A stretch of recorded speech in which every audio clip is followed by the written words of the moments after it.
Hey everyone, welcome back. Hope you're having a fantastic day so far.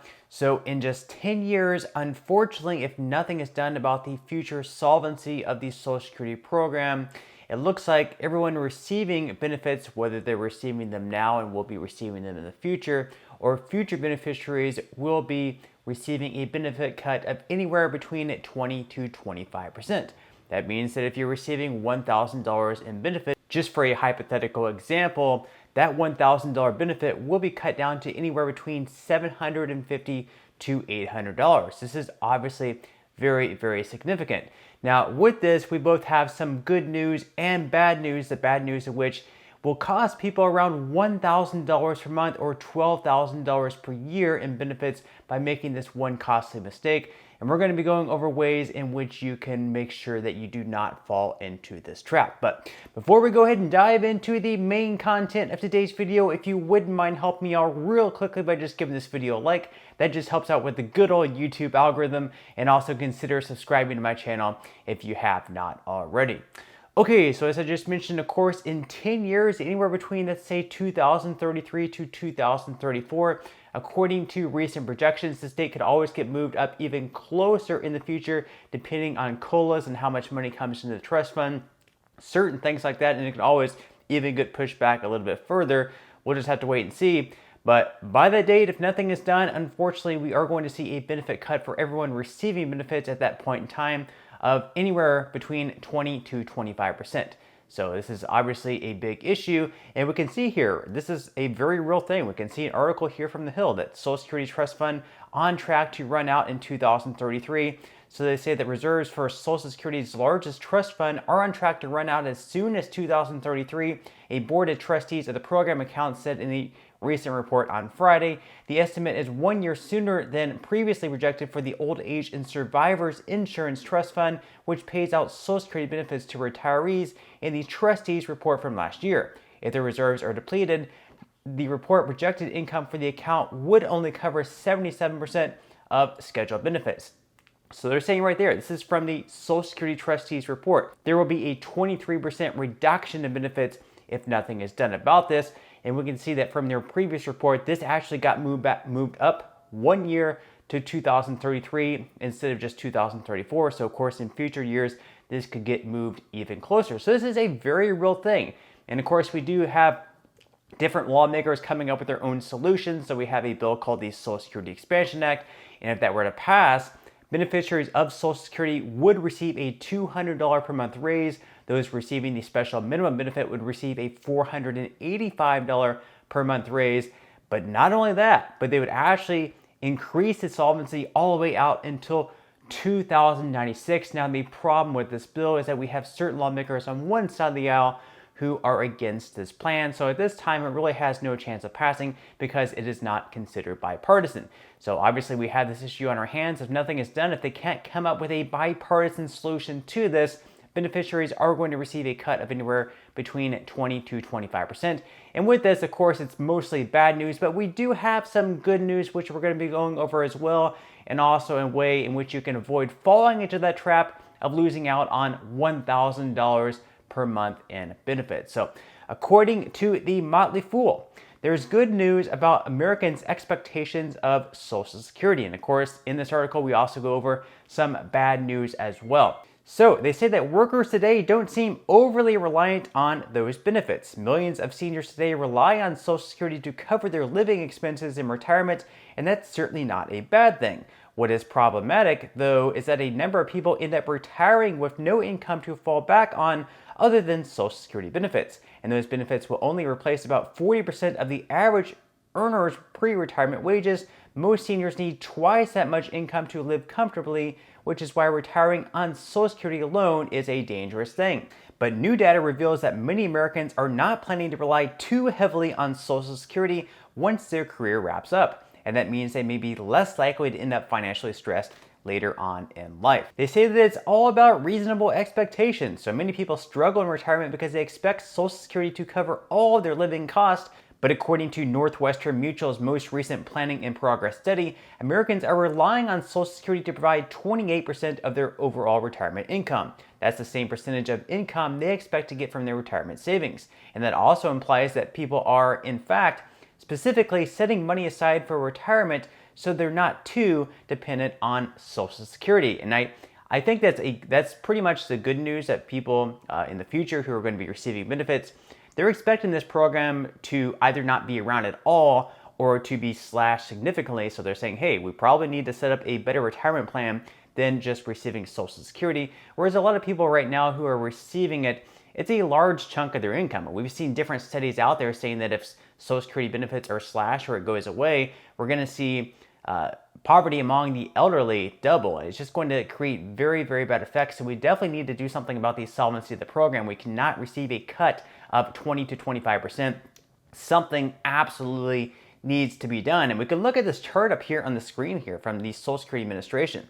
It says that Social Security is a major source of income for most of the elderly, and that nearly 9 out of 10 people aged 65 and older were receiving a Social Security benefit as of December 31st, 2022, and that Social Security benefits represent about 30% of the income of the elderly. And among elderly Social Security beneficiaries, 37% of men and 42% of women receive 50% or more of their income from Social Security.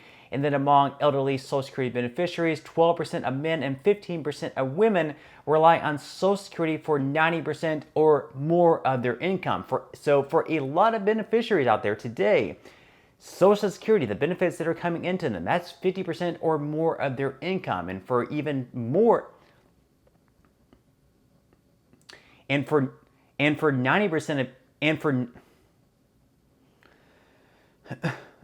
and for 12% of men and 15% of women, those checks coming in are making up 90% or more of their income. So if benefits are slashed altogether, that's pretty much all the money that they're going to be receiving. They're not going to have money to pay for groceries, rent, their mortgage, prescription bills, medical bills, all those things. It's going to be very difficult for them to get by. So something absolutely needs to be done. So of course we have the good news of future retirees, future beneficiaries. They're putting more savings aside because they're not going to be as reliant on Social Security. But the bad news, of course, if benefits do get slashed, people who are receiving them now, it's going to be absolutely devastating. So yes, we absolutely need to make sure to get something done and not kick the can down the road to the very last second. Now, of course, we have one mistake that a lot of people are unfortunately making right now that's costing them around $1,000 per month or $12,000 per year. And this is a mistake that a lot of people are going to continue to make in the future. So we're going to be covering that right now.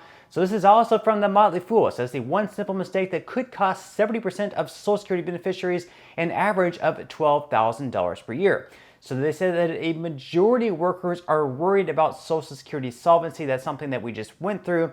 So it's no secret that Social Security is facing its fair share of challenges.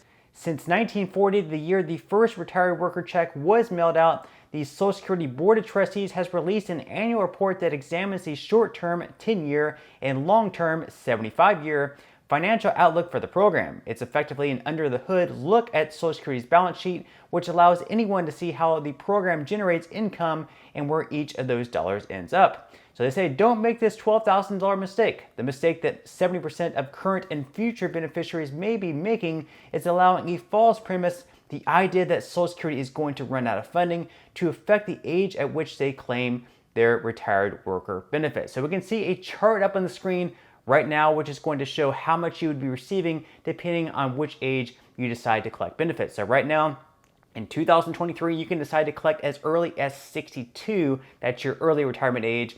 And then your full retirement age is going to be anywhere between 66 to 67. Anyone born after 1960, your full retirement age is going to be the age of 67. So we can see the chart up here on the screen right now. So for anyone born in 1960 or later, if they do decide to collect benefits at the age of 62, they would only receive 70% of their full benefit. If they wait until 67, it's going to be 100% of their benefit. And then each year after that, for the next 3 years up until the age of 70, they can receive 8% more than what their full retirement benefit would have been at the age of 67. So they say that right here in May 2023, the average retired worker was bringing home a monthly benefit check totaling $1,836.06 If we hypothetically assume this is the baseline payout, an age 62 claim would reduce this benefit to $1,285 per month.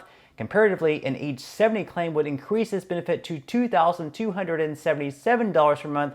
We're talking about a nearly $1,000 monthly difference, or about $12,000 a year in current day dollars, that the average beneficiary may be leaving on the table because they were coerced into an early claim on the false premise of Social Security running out of funding. So of course you really can't blame anyone for collecting benefits early at the age of 62. I mean, you make it to that age, you're so ready to be done working, and you just want to start collecting your benefit and retire. And then of course you also have all these things on the news saying that the trust fund is going to be running out of money and you're going to be receiving this cut. So of course a lot of Americans are going to be like, okay, I'm going to take it early right now because I don't even think the trust fund is going to be around. Or maybe people in Congress are just going to get rid of the program altogether and stop sending out any benefits. So I might as well take them now while they're still there, right? And that's, what a lot of people are saying right now. Now, personally speaking, no guarantees here. I do think they are going to get something done in the end. That's just how Congress works. They're going to push this thing to the very last second.